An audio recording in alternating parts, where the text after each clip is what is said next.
traeré a la memoria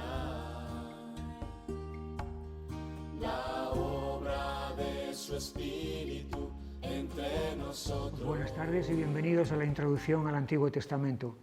La última vez estuvimos viendo la última parte del libro del profeta Zacarías, los capítulos 12 y 14, en el que veíamos cómo el profeta lo que hace es exponer una secuencia de los acontecimientos futuros que están resumidos en estas secciones que tenemos aquí.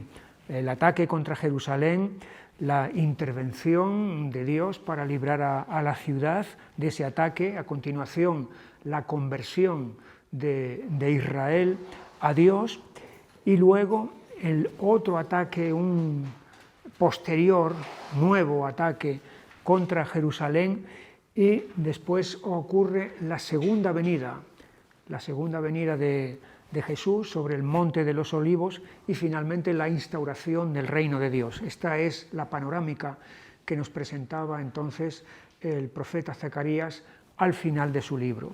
Y así es como entramos entonces en el profeta Malaquías. El profeta Malaquías, como sabemos, es el último de los profetas y también el último de los libros del Antiguo Testamento, en el orden cristiano.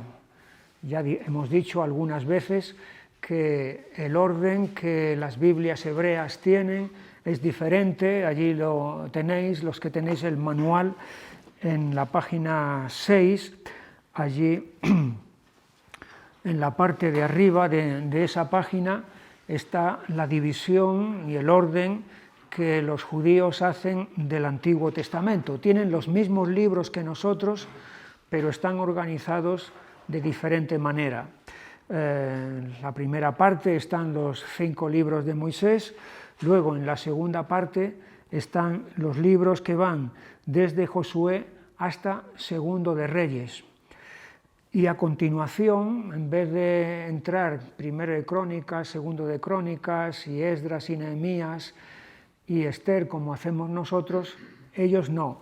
En Segundo de Reyes empiezan los profetas, Isaías, Jeremías, Ezequiel, no Daniel, y luego siguen con Oseas hasta llegar a Malaquías. Y en la última parte de sus Biblias, la última sección, entonces es donde meten los libros que nosotros llamamos sapienciales o de sabiduría, como son Salmos, Proverbios, Job, Cantar de los Cantares, Ruth, Lamentaciones, Eclesiastés, Esther, y ahí es donde entra también Daniel y después Esdras, Nehemías, Primero de Crónicas y Segundo de Crónicas, de tal manera que la Biblia hebrea termina no con Malaquías como la nuestra, que ellos lo han metido antes, sino que termina con Segundo de Crónicas. Malaquías, el nombre significa mi mensajero. Él no nos da ninguna información, como ocurre con algún otro profeta también, por ejemplo Nahum o Joel, no nos dan información acerca de la época en la que vivieron y por lo tanto no sabemos exactamente la época en la que él ministró. Es posible deducir, aunque no es seguro, que a lo mejor se está refiriendo o está describiendo la etapa cuando Esdras y Nehemías también vivieron, porque hay algunas similitudes entre las cosas que Malaquías denuncia, los pecados que Malaquías denuncia, y también los pecados que vemos en Esdras y en Nehemías. Pero aunque digamos, bueno, puede ser que sea en esa época, lo cierto es que el mensaje de Malaquías es válido para todas las épocas y es vigente siempre para el pueblo de Dios, y es una palabra de atención y de advertencia, tanto si se está caminando bien y por supuesto si se está caminando mal, porque él tiene mucho que decir sobre todo esto. Hay una característica peculiar que Malaquías tiene a diferencia de los demás profetas. Y es que Malaquías se concentra en los sacerdotes, en el ministerio, en los representantes de la nación, en los que están ejerciendo el ministerio. No quiere decir que habla exclusivamente para ellos, no. Habla para todos, pero se centra mucho en el ministerio, mientras que los demás profetas, como sabemos, pues en general hablan para toda la nación. En ese sentido se puede comparar el libro de Malaquías con algunos documentos del Nuevo Testamento, algunas de las cartas del Nuevo Testamento. Por ejemplo, tenemos las cartas de Primera y Segunda de Timoteo y Tito, que a diferencia de las demás cartas, bueno, si quitamos a Filemón, a diferencia de las demás cartas que van dirigidas a iglesias, no a personas en particular, sino a iglesias en general, e incluso algunas son para toda la iglesia, no para la iglesia de Roma o de Éfeso o de Colosas, sino a toda la iglesia en general, como puede ser la carta de Santiago o la carta a los hebreos o las cartas de Pedro o las cartas de Juan. Pues entonces esas tres cartas de Primera, Segunda de Timoteo y Tito están dirigidas a personas en particular, Timoteo y Tito, que eran pastores, estaban al frente de iglesias y por eso se llaman cartas pastorales. Y Malaquías en ese sentido, o sea, cartas a los ministros de las iglesias. Y Malaquías en este sentido está dirigiendo su mensaje al ministerio, a los que están ejerciendo el ministerio. Lo que pasa es que hay una diferencia entre Malaquías y esas cartas pastorales, es que en Malaquías la situación del ministerio es de corrupción, y eso es lo que el profeta va a denunciar. Hay una degradación, hay una decadencia en la que el ministerio ha entrado, mientras que en las cartas que Pablo escribe a Timoteo y a Tito no hay tal cosa. Timoteo es un hombre de Dios que está andando en la voluntad de Dios y Tito también está andando en la voluntad de Dios. Eso sí, hay advertencias y hay exhortaciones que Pablo les hace tanto a uno como a otro para que tengan cuidado. De hecho, hay un pasaje en la primera carta de Timoteo en la que Pablo le dice a Timoteo: ten cuidado de ti mismo. Ten cuidado de ti mismo. O sea, él es un pastor, Timoteo, que tiene que estar al cuidado de una congregación, tiene que estar al cuidado de gente. Y a veces un pastor puede estar tan pendiente de este, de aquel, de aquello, de lo otro, de la gente, que puede olvidarse de sí mismo. Y olvidarse de sí mismo puede ser un motivo de caída, porque hay que tener cuidado antes de los demás, de uno mismo, para que al estar uno bien, entonces puedo ser de ayuda a otros. Pero si yo no tengo cuidado de mí mismo y por lo tanto estoy mal, ¿cómo voy a poder ayudar a otros? Entonces esa es la diferencia que hay entre Malaquías y las cartas pastorales. Veíamos en el libro del profeta Zacarías, los capítulos 9 y 12 comienzan con una palabra que decíamos que era la palabra carga. No está así en nuestras traducciones. En nuestras traducciones pone profecía. Esa es una palabra, carga, que aparece también en Nahum, aparece en Habacuc. Sus profecías son cargas. Aparece en Isaías varias veces y también aparece en el libro del profeta Jeremías. Bueno, pues aquí el libro comienza con esta palabra. Carga de la palabra, capítulo 1, versículo 1, carga de la palabra del Señor contra Israel por medio de Malaquías. Y efectivamente esta va a ser una carga de profundidad por la condición el estado en el que la nación se halla, que está resumido, está ejemplificado en el estado en el que el ministerio sacerdotal se encuentra. El libro está lleno de preguntas, de una serie de preguntas. En el manual yo puse que eran 7 preguntas, las conté mal.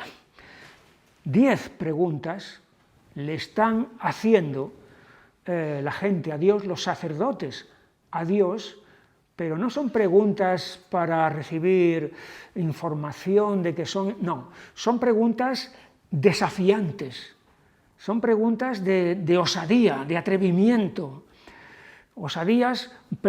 Preguntas en las que están planteándole a Dios una pugna, un altercado.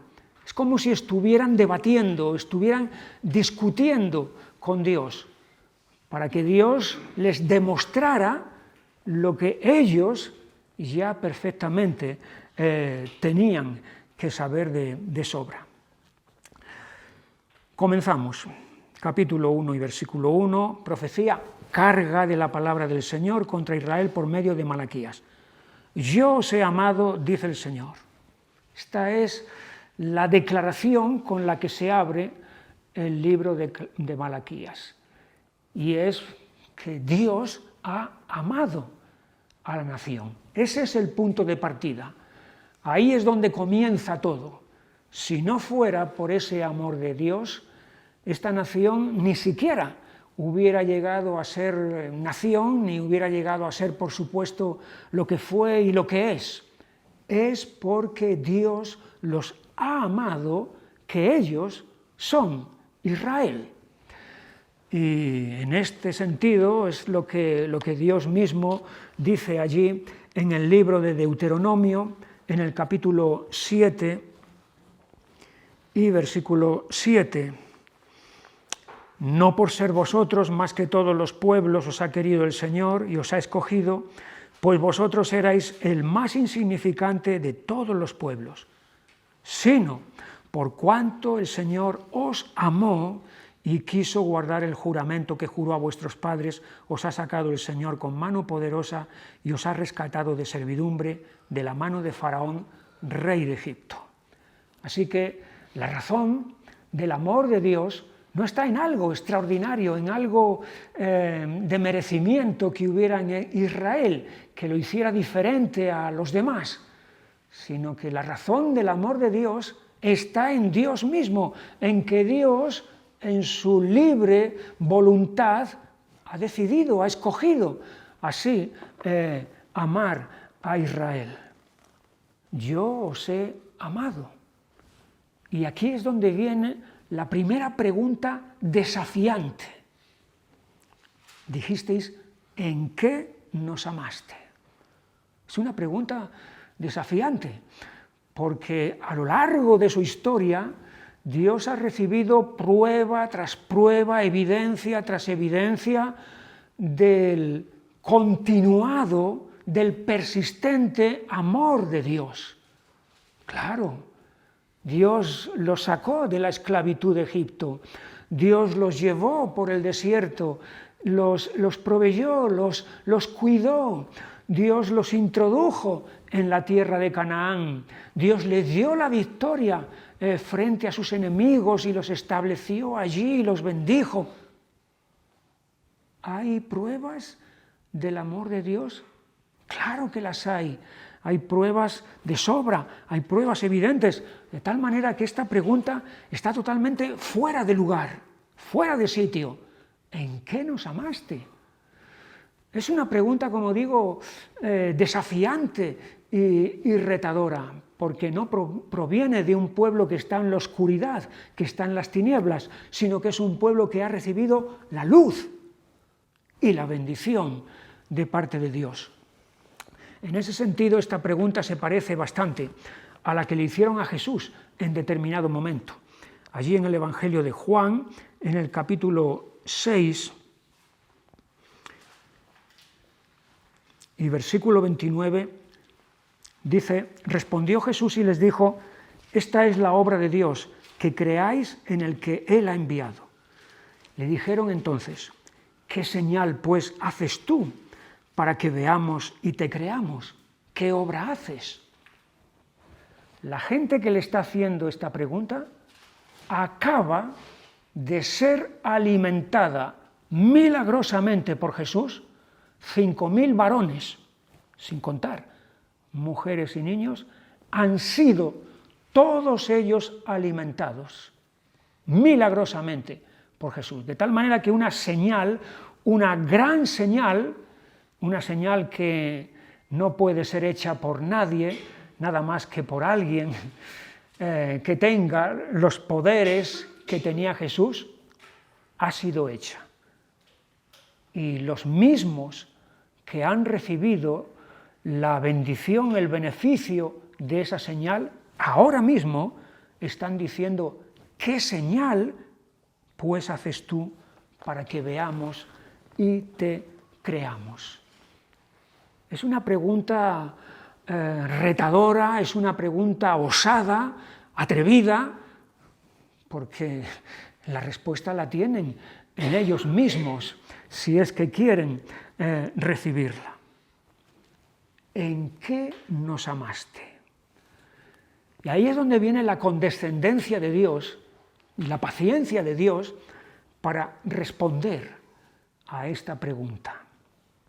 La respuesta está en otra pregunta que Dios les hace a ellos. ¿No era Esaú hermano de Jacob? Dice el Señor, y amé a Jacob y a Esaú aborrecí. Se está refiriendo al momento en el que Rebeca ha quedado ha quedado embarazada, y entonces ella siente que hay una lucha en su interior, y es porque efectivamente hay dos criaturas en su interior, y cuando va a consultar a Dios, la respuesta que Dios le da es que hay dos naciones en su seno, y el mayor va a servir al menor. Lo lógico sería lo contrario. Por el orden del nacimiento, la primogenitura siempre es un privilegio, ¿verdad? Siempre es un derecho que se tiene sobre el que viene después. Pero aquí Dios va a cambiar el orden y al menor lo va a poner por encima del mayor. A Jacob, el menor, va a ser más grande, más bendecido, entonces, que Esaú. Es una prueba evidente de que Dios ha amado a Jacob cuando no tenía por qué hacerlo. Podía haber depositado ese amor en Esaú, que era, vamos a decir, el que tenía, entre comillas, el derecho de la primogenitura. Y ahora es cuando Dios va a hacerles a ellos preguntas añadidas. Saltamos al versículo 6. El hijo honra al padre y el siervo a su señor. Si pues soy yo padre, ¿dónde está mi honra? Y si soy señor, ¿dónde está mi temor? Dice el Señor de los ejércitos a vosotros, oh sacerdotes, que menospreciáis mi nombre. Y a partir de este momento, entonces, el mensaje ya va dirigido a los sacerdotes. Ha empezado con Israel, versículo 1, ¿verdad? Palabra del Señor contra Israel. Pero a partir de este versículo 6, ya el mensaje va dirigido concretamente hacia el ministerio. Y hay dos ejemplos que son muy asequibles, muy comprensibles para ellos y para nosotros también, que son el del padre y el hijo y el del amo y el siervo, el señor y el siervo. Es evidente que el hijo le debe honra al padre y es evidente que el siervo le debe temor a su señor. Eso es la lógica aplastante de las relaciones de hijo a padre, de siervo a señor. Y entonces la pregunta que Dios les está lanzando aquí, ¿dónde está mi honra como padre que soy? ¿Dónde está mi temor como Señor que soy? Y ahí de nuevo es donde viene otra pregunta retadora por parte de ellos al final del versículo 6, y decís: ¿en qué hemos menospreciado tu nombre? ¿En qué hemos tenido en poco tu nombre? Y de nuevo Dios se aviene aquí a contestarlos. Es asombroso la condescendencia y la paciencia que Dios tiene para entablar con ellos todo este diálogo cuando son verdades que ellos mismos deberían de tener muy claras en su mente. Y la respuesta en el versículo 7 es: en que ofrecéis sobre mi altar pan inmundo. Pan inmundo. Es decir, la ofrenda, lo que estáis ministrándome, es algo totalmente fuera de lugar. Porque de acuerdo a quien se ofrenda, así debe ser la ofrenda. Si aquel a quien se ofrenda tiene una categoría excepcional, entonces la ofrenda tiene que ir de acuerdo a la categoría de aquel a quien se ofrece. Y aquí a quien ellos están ministrando es a Dios. Por lo tanto, la categoría de esa ofrenda tiene que estar a la altura de Dios mismo. Hay una relación entre la ofrenda y aquel a quien se ofrece. Esto lo vemos en la primera clase de ofrenda que tenemos en la Biblia. Está en el capítulo 4 de Génesis. En el versículo 3 dice: y aconteció andando el tiempo que Caín trajo del fruto de la tierra una ofrenda al Señor. Y Abel trajo también de los primogénitos de sus ovejas, de lo más gordo de ellas. Y miró el Señor con agrado a Abel y a su ofrenda, pero no miró con agrado a Caín y a la ofrenda suya. Hay una diferencia de ofrendas aquí en el caso de Caín y de Abel. Los primeros casos de ofrendas que hay en la Biblia. Y estos dos tipos de ofrendas denotan dos tipos de corazón y dos tipos de acercamiento a Dios. La excelencia que tiene la ofrenda de Abel denota que en Abel hay un corazón para Dios, en el que Dios es lo más importante, es lo primero, es lo más grande, y por lo tanto la ofrenda que le presenta es lo más valioso que Abel tiene. Y en ese sentido Abel está dando honor y honra a Dios porque está poniendo a Dios en su sitio a través de la ofrenda que le está presentando. De eso es de lo que carece la ofrenda que Caín le está presentando. No tiene esa eminencia, no tiene esa excelencia. Él no le está presentando lo mejor, lo que Dios se merece, sino algo vulgar, algo que no es de acuerdo a la grandeza de Dios. Y aquí es entonces lo que estos sacerdotes están haciendo. En el versículo 8, cuando ofrecéis el animal ciego para el sacrificio, ¿no es malo? Asimismo, cuando ofrecéis el cojo o el enfermo, ¿no es malo? Preséntalo pues a tu príncipe. ¿Acaso se agradará de ti o le serás acepto? Dice el Señor de los ejércitos. Aquí ellos estaban presentando ofrendas que estaban descalificadas por la ley de Moisés, porque en la ley de Moisés se especificaba que lo que se presentaba a Dios tenía que tener unos requisitos. Ese requisito lo tenemos allí en el libro de Levítico, al comienzo del libro, en el capítulo 1 y versículo 3, o mejor 2, habla a los hijos de Israel y diles: cuando alguno de entre vosotros ofrece ofrenda al Señor, de ganado vacuno u ovejuno haréis vuestra ofrenda. Si su ofrenda fuere holocausto vacuno, macho sin defecto, lo ofrecerá. No puedes presentar cualquier animal que esté en cualquier estado, de cualquier manera, sino que tiene que ser sin defecto. La palabra que aquí se ha traducido sin defecto es la palabra perfecto. Perfecto. Así es como tenía que ser la ofrenda. Otra vez en el capítulo 3 y versículo 1, si su ofrenda fuere sacrificio de paz, si hubiere de ofrecerla de ganado vacuno, sea macho o hembra, sin defecto la ofrecerá delante del Señor. De nuevo, tiene que ser una ofrenda perfecta, una ofrenda en la cual no haya tacha. De hecho, en este mismo libro de Levítico, en el capítulo 22, se especifican cómo eran las ofrendas que Dios rechazaba.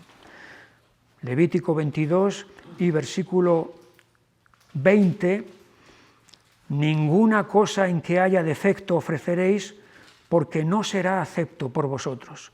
Asimismo, cuando alguno ofreciere sacrificio en ofrenda de paz al Señor para cumplir un voto o como ofrenda voluntaria, sea de vacas o de ovejas, para que sea aceptado será sin defecto. Ciego, perniquebrado, mutilado, verrugoso, sarnoso o roñoso, no ofreceréis estos al Señor, ni de ellos pondréis ofrenda encendida sobre el altar del Señor. Así que no cualquier cosa era válida para presentarla ante Dios. Es lógico, es evidente. ¿Cómo le vas a presentar algo que es de desecho, que es de segunda o de tercera categoría? ¿Cómo le vas a presentar algo así a Dios y que Él acepte eso? Bueno, pues esto es precisamente lo que estaba ocurriendo en el tiempo de Malaquías.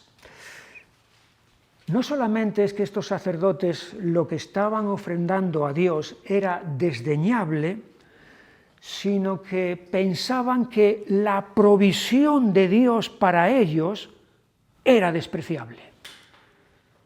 Allí en el versículo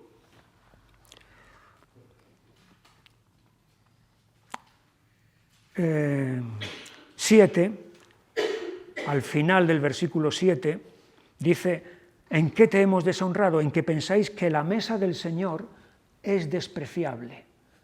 La mesa del Señor es lo que el Señor les está proveyendo a ellos. Es lo que Dios les está dando, es su sustento, es su mantenimiento. Porque efectivamente había una provisión de Dios que estaba reservada para los sacerdotes. Las primicias de todo lo que Israel recogía de sus cosechas, de lo que habían segado, etc., las primicias de todo eso estaban reservadas para los sacerdotes. De tal manera que la mesa de los sacerdotes estaba provista, estaba bien provista. Tenían sustento de parte de Dios a través de Israel.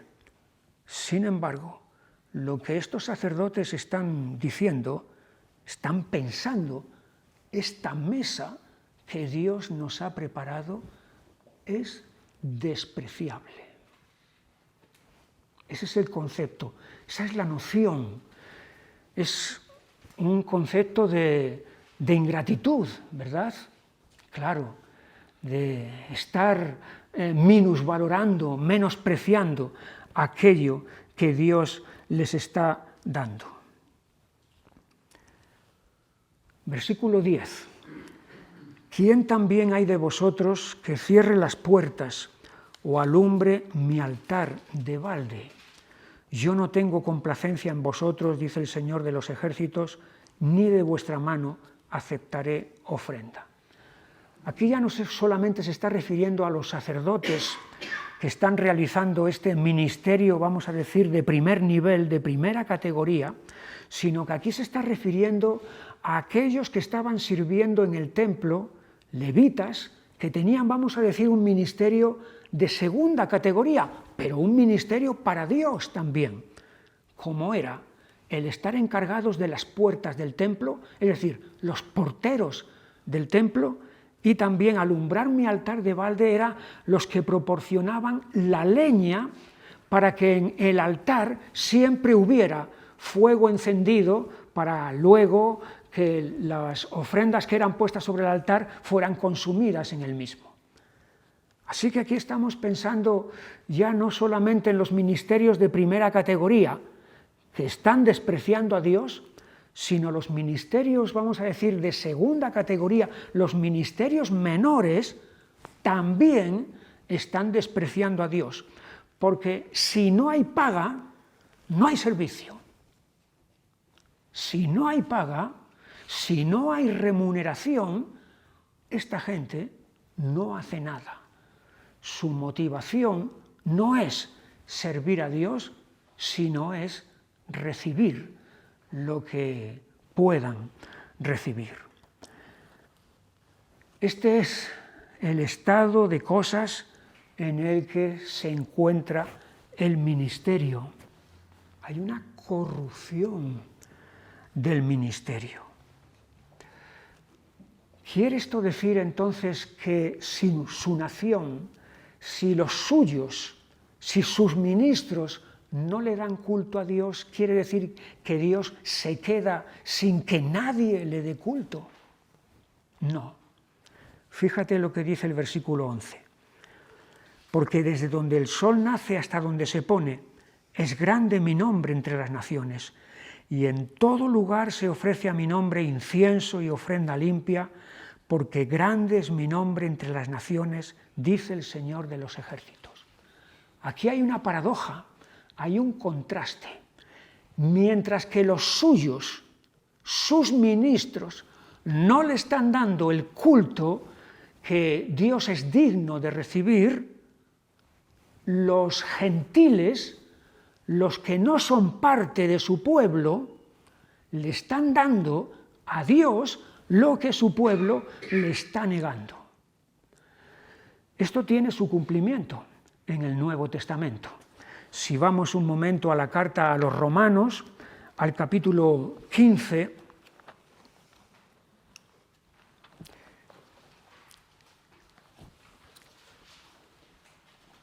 y versículo 16, dice, para ser ministro de Jesucristo a los gentiles, ministrando el Evangelio de Dios, para que los gentiles le sean ofrenda agradable, santificada por el Espíritu Santo.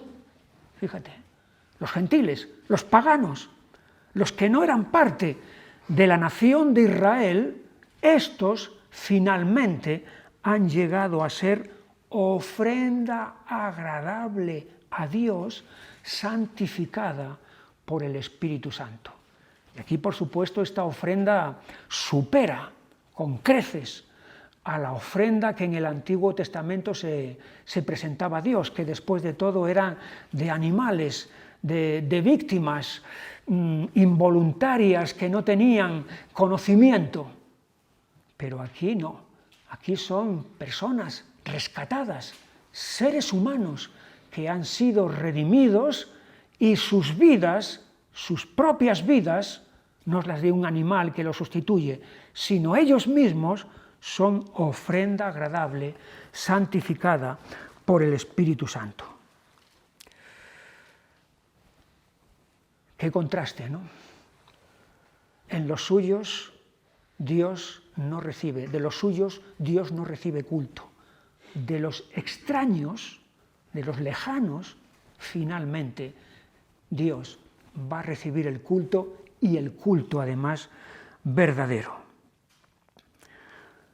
Hay otro ingrediente más que agrava todavía esta corrupción del ministerio, y lo tenemos en el versículo 13.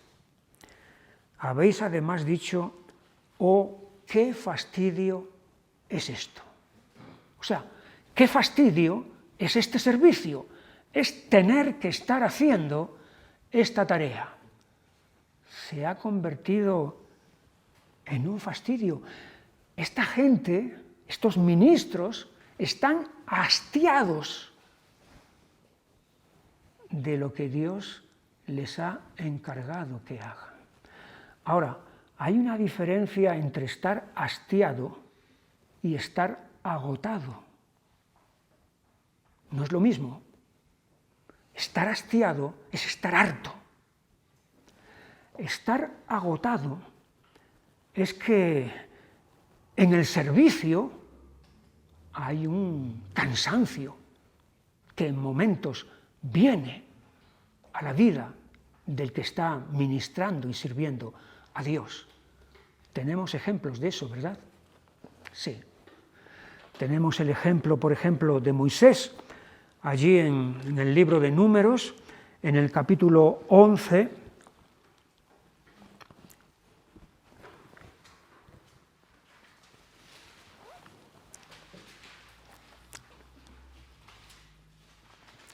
y versículo 14. No puedo yo solo soportar a todo este pueblo, que me es pesado en demasía. Y si así lo haces tú conmigo, yo te ruego que me des muerte, si he hallado gracia en tus ojos, y que yo no vea mi mal. Aquí vemos a Moisés agotado por la carga, la tremenda carga que tiene sobre sus hombros de responsabilidad de este pueblo, que no es un pueblo fácil, no, todo lo contrario, es un pueblo complicado, difícil, rebelde, y hay un agotamiento de Moisés, porque somos seres humanos. Este hombre es un gigante de Dios, pero hasta los gigantes de Dios tienen momentos de extenuación y agotamiento. Pero una cosa es estar agotado y otra es estar hastiado, que era lo que estaban los sacerdotes del tiempo de Malaquías. Hay otro ejemplo muy famoso de hombre agotado, de gigante de Dios agotado, casi ya nos viene a la mente, ¿verdad?, que es Elías. Allí lo tenemos en el primer libro de Reyes, en el capítulo 19 y versículo 4. Y él se fue por el desierto un día de camino y vino y se sentó debajo de un enebro y deseando morirse dijo: basta ya, oh Señor, quítame la vida, pues no soy yo mejor que mis padres. Y aquí tenemos a un hombre de Dios igualmente agotado, no hastiado. ¡Qué fastidio es esto! Esa es la expresión que estos sacerdotes están dirigiendo. Y se la están dirigiendo, además, a Dios. La consecuencia de todo eso es lo que vemos en el capítulo 2 y versículo 1. Ahora pues, oh sacerdotes, para vosotros es este mandamiento. Si no oyereis y si no decidís de corazón dar gloria a mi nombre, ha dicho el Señor de los ejércitos, enviaré maldición sobre vosotros y maldeciré vuestras bendiciones, y aún las he maldecido porque no os habéis decidido de corazón. Dios trastoca. En vez de ser instrumentos, medios de bendición para otros, estos se van a convertir en medios de maldición.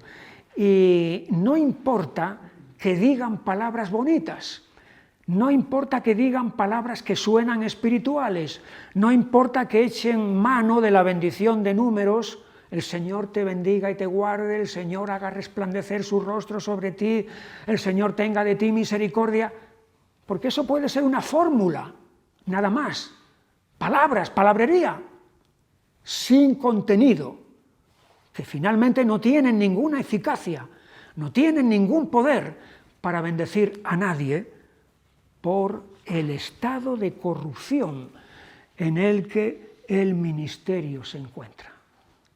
Esta es la mirada que Malaquías está dirigiendo a los sacerdotes en este momento. Y ahora es cuando Malaquías echa la vista atrás y mira al modelo original que Dios estableció en el pasado para los que sirven a Dios. Ese modelo original es Leví, representante de la tribu de Leví, la tribu dedicada de entre las 12 tribus, dedicada al servicio, al ministerio de Dios. Versículo 4. Y sabréis que yo os envié este mandamiento para que fuese mi pacto con Leví, ha dicho el Señor de los ejércitos. Mi pacto con él fue de vida y de paz, las cuales cosas yo le di para que me temiera, y tuvo temor de mí, y delante de mi nombre estuvo humillado. Leví es el antepasado de estos sacerdotes. Y esa tribu originalmente fue escogida por Dios. Y fue escogida por Dios por una razón, o mejor dicho, por dos razones. En primer lugar, porque su prioridad fue Dios, y en segundo lugar, porque tuvieron celo por Dios. Leví, la tribu de Leví, originalmente puso a Dios en primer lugar y en segundo lugar tuvieron celo por Dios. Y la escena que demuestra esto la tenemos en el libro de Éxodo, en el capítulo 32 y versículo 26. Acaba de suceder todo aquello del becerro de oro. Cuando el pueblo de Israel se ha corrompido comparando a Dios con una imagen, y lo ha adorado y le ha dado culto. Y allí es cuando Moisés baja del Sinaí y se da cuenta de lo que está ocurriendo. Versículo 26, se puso Moisés a la puerta del campamento y dijo, ¿quién está por el Señor? Júntese conmigo. Y se juntaron con él todos los hijos de Leví. Y él les dijo, así ha dicho el Señor, el Dios de Israel, poned cada uno su espada sobre su muslo, pasad y volved de puerta en puerta por el campamento, y matad cada uno a su hermano y a su amigo y a su pariente. Y los hijos de Leví lo hicieron conforme al dicho de Moisés, y cayeron del pueblo en aquel día como 3000 hombres. Entonces Moisés dijo, hoy os habéis consagrado al Señor, pues cada uno se ha consagrado en su hijo y en su hermano, para que él dé bendición hoy sobre vosotros.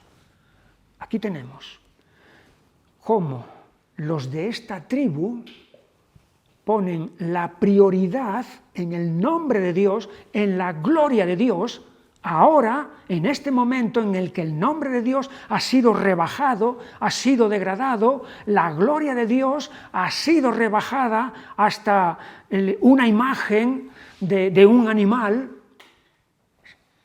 La tribu de Leví aquí está dándole la gloria a Dios, está dándole la prioridad a Dios y están teniendo celo por Dios. Un celo que incluso les lleva a no mirar quién es quién. Bueno, como es mi amigo, aunque sea un idólatra, pero como es mi amigo, le respeto. Como me cae bien, aunque sea un idólatra, también. Aquel es mi enemigo, entonces con ese me es fácil enfrentarme.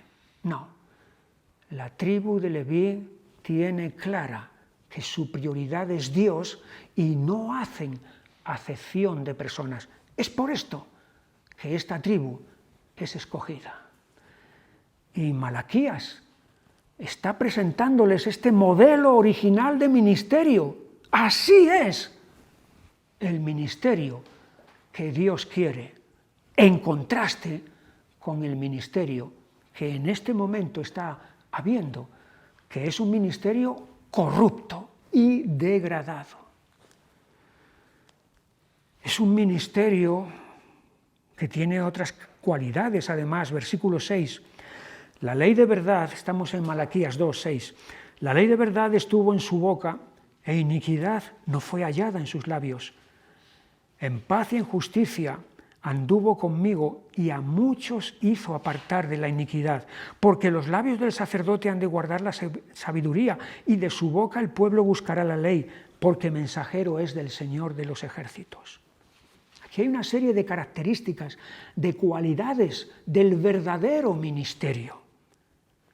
Y esas cualidades son la palabra de Dios, que tiene que estar en su boca, enseñando, impartiendo esa palabra de Dios, la ley de verdad. Iniquidad no fue hallada en sus labios, no hay engaño, no hay mentira, no hay palabra, ideas humanas, nada de eso. Es todo verdadera palabra de Dios. Hay comunión con Dios. En paz y en justicia anduvo conmigo. Hay relación personal con Dios. A muchos hizo apartar de la iniquidad.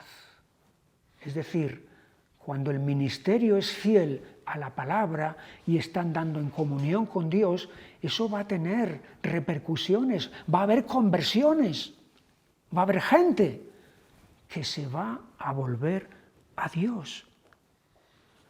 Pero la realidad, esto es el modelo original del pasado, pero la realidad presente es muy, muy distinta. Versículo 8. Mas vosotros os habéis apartado del camino, habéis hecho tropezar a muchos en la ley, habéis corrompido el pacto de Leví, dice el Señor de los ejércitos. Estos ministros se han desviado de la verdad, se han convertido en tropiezos, en escándalos, han corrompido el modelo original. Y la consecuencia no se hace esperar. Versículo 9. Por tanto, yo también os he hecho viles y bajos ante todo el pueblo, así como vosotros no habéis guardado mis caminos y en la ley hacéis acepción de personas. Al ministerio corrupto, Dios lo humilla a los ojos de los demás, aunque ellos traten de mantener una imagen. Finalmente, Dios los va a humillar y la gente se va a dar cuenta de la inconsistencia que hay en sus vidas. En este sentido, esta sentencia que Dios está pronunciando aquí es la misma que Dios pronunció siglos atrás, allí en primer libro de Samuel, capítulo 2 y versículo 30, la palabra que Dios le da a Elí, el sacerdote. Por tanto, el Señor Dios de Israel dice: yo había dicho que tu casa y la casa de tu padre andarían delante de mí perpetuamente, mas ahora ha dicho el Señor: nunca yo tal haga, porque yo honraré a los que me honran y los que me desprecian serán tenidos en poco. Los que me desprecian serán tenidos en poco. Estos sacerdotes del tiempo de Malaquías van a ser tenidos en poco porque Dios los va a humillar ante los ojos del pueblo. Corrupción del ministerio. A continuación, el profeta comienza a hablar también acerca de otra corrupción que se está dando, y es la corrupción dentro del matrimonio. De la misma manera que la corrupción del ministerio consistió en la ruptura de un pacto, capítulo 2 y versículo 8, al final del versículo 8, habéis corrompido el pacto de Leví, por eso es la corrupción del ministerio. Del mismo modo también la degradación, la corrupción del matrimonio viene por la ruptura de otros pactos. Versículo 10. ¿No tenemos todos un mismo Padre? ¿No nos ha creado un mismo Dios? ¿Por qué pues nos portamos deslealmente el uno contra el otro, profanando el pacto de nuestros padres? ¿A qué se refiere aquí con el pacto de nuestros padres? Pues se refiere al pacto que los antepasados del pueblo de Israel hicieron con Dios allí en Sinaí. Ese fue el pacto de los padres, de los antepasados, el pacto original con Dios. Ese pacto se ha profanado, ese pacto se ha quebrado, se ha roto. Al romperse esa relación vertical, las relaciones horizontales, las relaciones matrimoniales van a ser rotas también. Lo uno es consecuencia de lo otro. Allí tenemos en el versículo 12,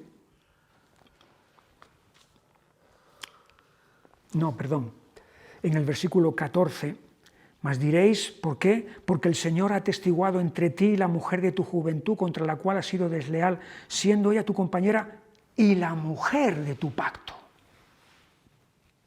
Y aquí entonces, del pacto de los padres que se ha roto, ahora se ha llegado a romper este otro pacto, que es el pacto matrimonial. De hecho, la palabra deslealtad, que es la misma palabra que traición, aparece hasta 5 veces en estos versículos que estamos viendo aquí. Versículo 10, segunda parte. ¿Por qué pues nos portamos deslealmente? O sea, traicioneramente. Versículo 11. Prevaricó, y esta palabra prevaricó es literalmente traicionó Judá. Versículo 14.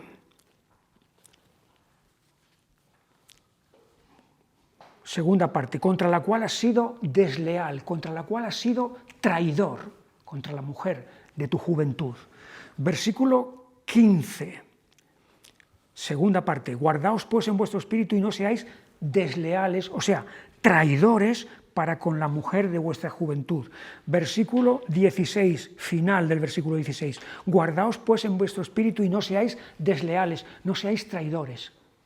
Así que la palabra traición está saturando todo este escenario. El matrimonio ha sido quebrado, ha sido roto por esta traición que se ha producido a este pacto con Dios y con el cónyuge que se ha efectuado. Además de esto, es que esta corrupción del matrimonio tiene otra faceta añadida. Es que están los matrimonios mixtos.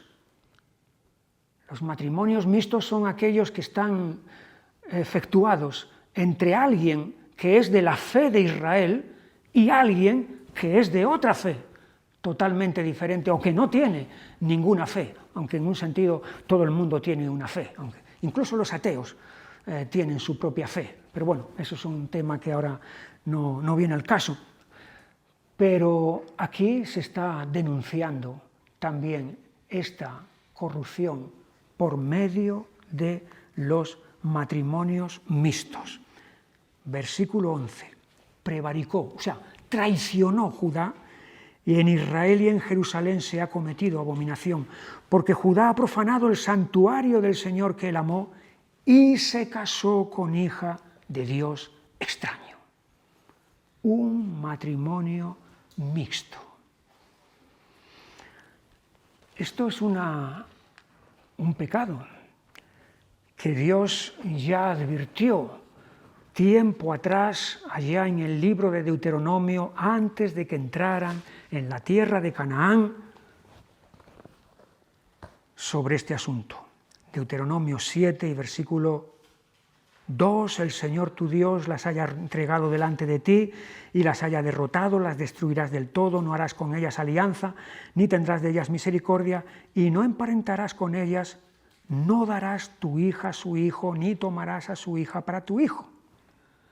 Porque desviará tu hijo de en pos de mí, servirán a dioses ajenos y el furor del Señor se encenderá sobre vosotros y te destruirá pronto. Ahí estaba el aviso de los matrimonios, del peligro mortal que son los matrimonios mixtos, y esto es precisamente lo que aquí Malaquías está denunciando, que está ocurriendo ahora mismo.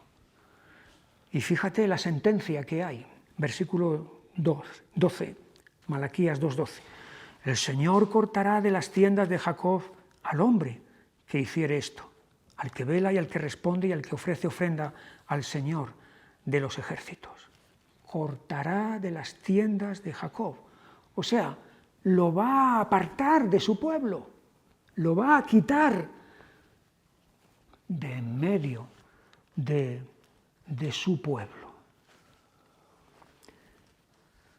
Aquí tenemos cómo todo este estado de cosas produce, segunda parte del versículo 13, así que no miraré más a la ofrenda para aceptarla con gusto de vuestra mano, mas diréis, ¿por qué?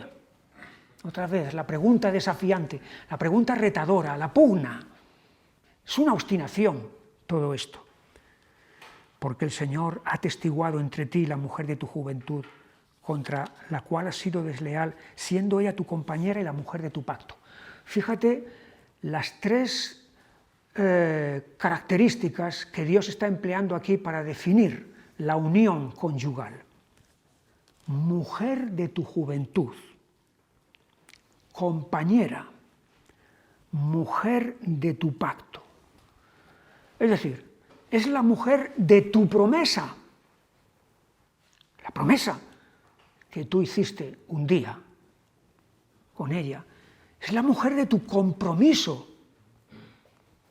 Todo esto habla de la solemnidad y de la seriedad que tiene la unión conyugal. Y que esto no es simplemente un invento humano, el matrimonio no es un invento humano, no es una convención que los gobiernos o los estados han fabricado, no. Es algo que viene de más arriba, de lo alto. Versículo 15. No hizo el uno habiendo en él abundancia de espíritu. ¿Y por qué uno? Porque buscaba una descendencia para Dios. Guardaos pues en vuestro espíritu y no seáis desleales para con la mujer de vuestra juventud. No hizo él uno y creó Dios al hombre a su imagen, a imagen de Dios lo creó, varón y hembra los creó. Ahí está el origen del matrimonio, en Dios. Por lo tanto, la corrupción del matrimonio es un atentado, es un ultraje al mismo Dios, que es el que lo ha creado. Y hay una palabra que aquí se está dando al final del versículo 16. Guardaos pues en vuestro espíritu y no seáis desleales. La ruptura matrimonial que llega a exteriorizarse, a materializarse por la infidelidad conyugal, eso no comienza en el acto. El acto es solamente el fruto, la consecuencia, pero la raíz está en el interior. De ahí, guardaos pues en vuestro espíritu y no seáis desleales o no seáis traicioneros.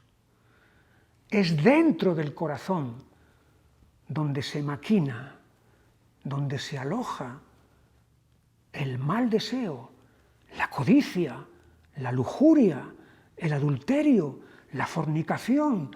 Antes de que se produzca exteriormente, es ahí donde se ha gestado todo eso que luego finalmente va a resultar en lo exterior. Por lo tanto, guardaos pues en vuestro espíritu. ¿Qué vigilancia debemos de ejercer para poder estar siendo fieles en nuestros matrimonios. Y allí es donde vienen de nuevo las preguntas. Este pueblo es incansable. Es incansable para lo duro, para lo desviado. Versículo 17. Habéis hecho cansar al Señor con vuestras palabras y decís, ¿en qué le hemos cansado? En que decís, cualquiera que hace mal agrada al Señor y en los tales se complace, o si no, ¿dónde está el Dios de justicia? Fíjate qué argumentación están empleando. En Dios hay justicia, es un atributo suyo, es una cualidad suya, pero para que Dios ejerza esa justicia hace falta mal, que alguien haga falta mal. Por lo tanto, si hacemos mal, le estamos haciendo un favor a Dios, porque de esa manera va a manifestar su justicia. Si no hiciéramos mal, Dios no manifestaría su justicia. Qué argumento tan retorcido el que están empleando. No son los únicos. Si vamos un momentito a la carta a los Romanos, al capítulo 3 y versículo 7, pero si por mi mentira la verdad de Dios abundó para su gloria, ¿por qué aún soy juzgado como pecador? ¿Y por qué no decir, como se nos calumnia y como algunos cuya condenación es justa afirman que nosotros decimos, hagamos males para que vengan bienes? Es la misma argumentación. Entonces, como por mi mentira la verdad de Dios brilla, si yo no hago mentira, la verdad de Dios entonces no brilla tanto. Por lo tanto, le estoy haciendo un favor a Dios cuando estoy mintiendo. Y cuando estoy haciendo lo malo, también le estoy haciendo un favor a Dios, porque de esa manera entonces Dios manifiesta su justicia, manifiesta su bondad, etcétera, etcétera.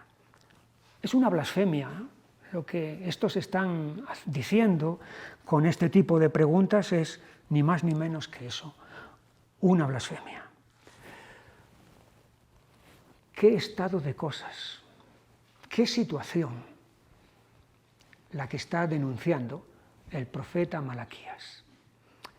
Todo podía quedar así, como en tantas ocasiones hemos visto en los profetas, todo podía quedar en una condición oscura y tenebrosa y de condenación para siempre, pero aquí es donde Dios va a intervenir, y va a intervenir mediante una obra de purificación del ministerio, de ese ministerio que está corrompido. Capítulo 3 y versículo 1, he aquí yo envío mi mensajero, el cual preparará el camino delante de mí, y vendrá súbitamente a su templo el Señor, a quien vosotros buscáis, y el ángel del pacto, a quien deseáis vosotros, he aquí viene, ha dicho el Señor de los ejércitos.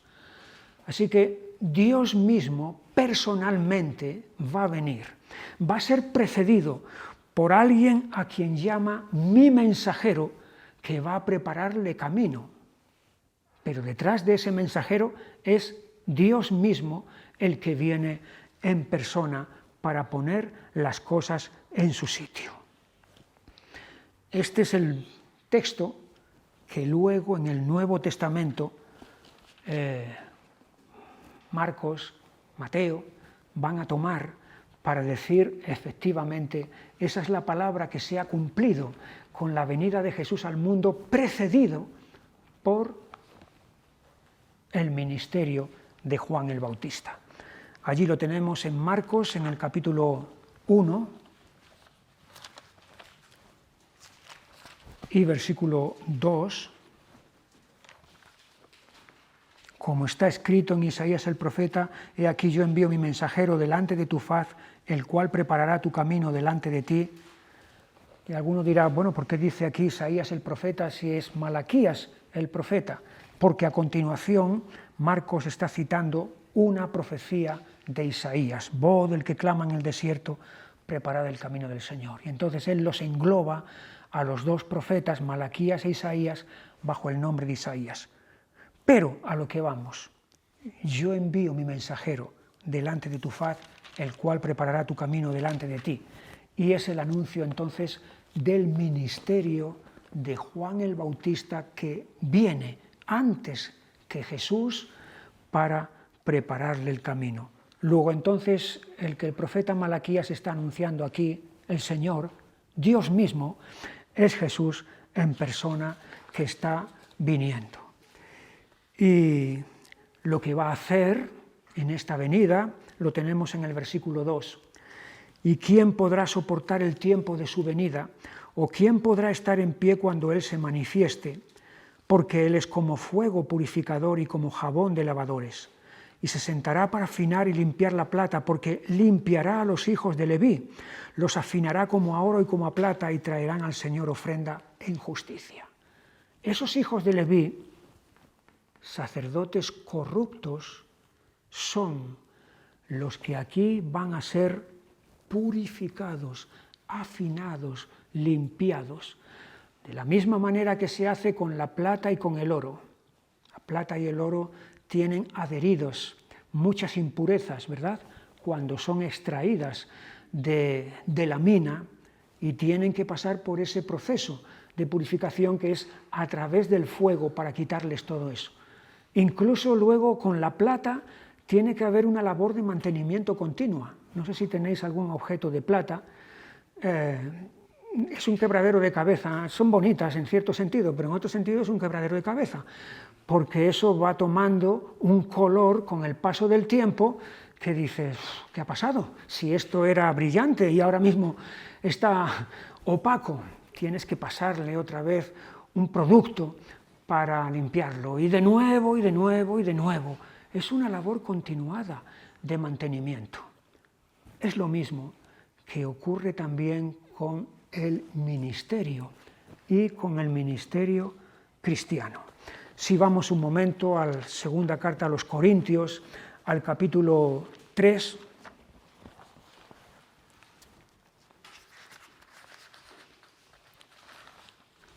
y versículo 6, el apóstol dice así: el cual asimismo nos hizo ministros competentes de un nuevo pacto, no de la letra sino del espíritu, porque la letra mata, mas el espíritu vivifica. Dios nos ha hecho ministros competentes de un nuevo pacto, ministros idóneos, ministros capacitados de un nuevo pacto. Y en el capítulo 4 y versículo 1, por lo cual, teniendo nosotros este ministerio según la misericordia que hemos recibido, fíjate, el ministerio competente del nuevo pacto es por la misericordia del Señor que nos lo ha entregado. Él nos ha purificado, Él nos ha lavado con su sangre, pero además de eso hace falta una autopurificación que nosotros mismos hemos de ejercer hacia nosotros mismos. Esa autopurificación la tenemos en la segunda carta de Timoteo, en el capítulo 2, versículo 19, donde dice: pero el fundamento de Dios está firme teniendo este sello, conoce el Señor a los que son suyos y apártese de iniquidad todo aquel que invoca el nombre de Cristo. Apártese de iniquidad. Es decir, es responsabilidad de cada uno de nosotros apartarnos de todo eso. Versículo 21. Así que si alguno se limpia de estas cosas, de toda esa inmundicia, de toda esa impureza, será instrumento para honra, santificado, útil al Señor y dispuesto para toda buena obra.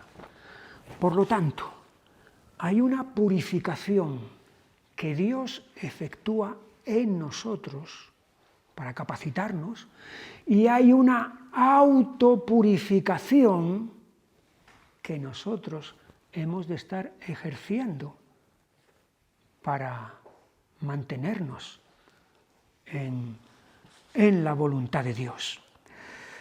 Seguimos adelante porque las preguntas desafiantes siguen adelante, aunque parezca mentira. Capítulo 3 y versículo 7. Desde los días de vuestros padres os habéis apartado de mis leyes y no las guardasteis. Volveos a mí y yo me volveré a vosotros, ha dicho el Señor de los ejércitos. Mas dijisteis, ¿en qué hemos de volvernos? ¿Hay algo mal en nosotros? ¿Estamos haciendo algo que no es correcto?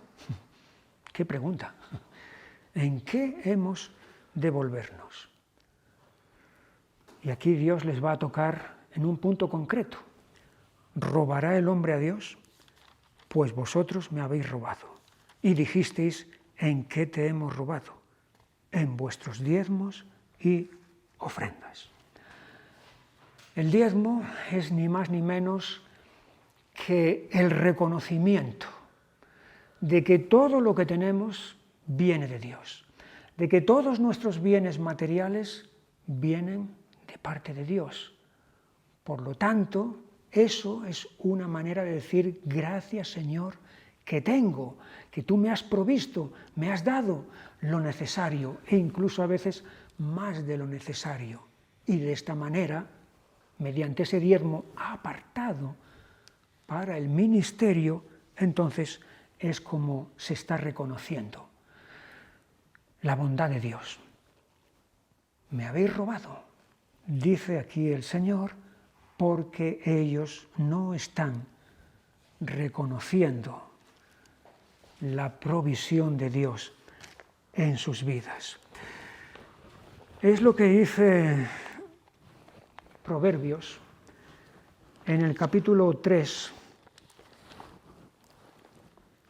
y versículo 9, honra al Señor con tus bienes y con las primicias de todos tus frutos, y serán llenos tus graneros con abundancia y tus lagares rebosarán de mosto.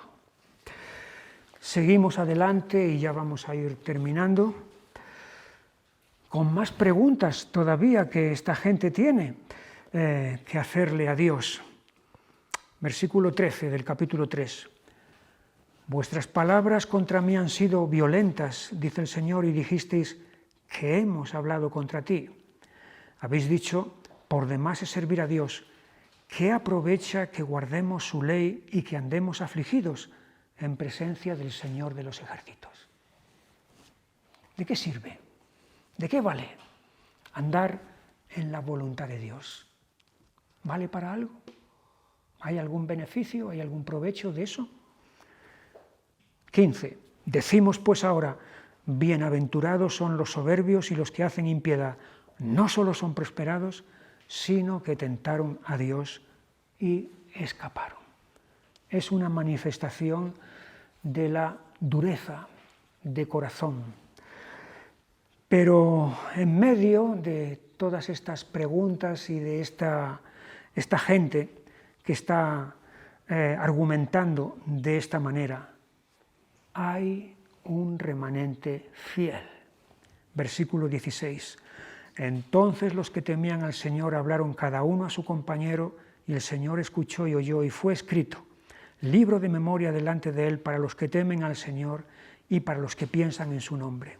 Y serán para mí especial tesoro, ha dicho el Señor de los ejércitos, en el día en que yo actúe, y los perdonaré como el hombre que perdona a su hijo que le sirve.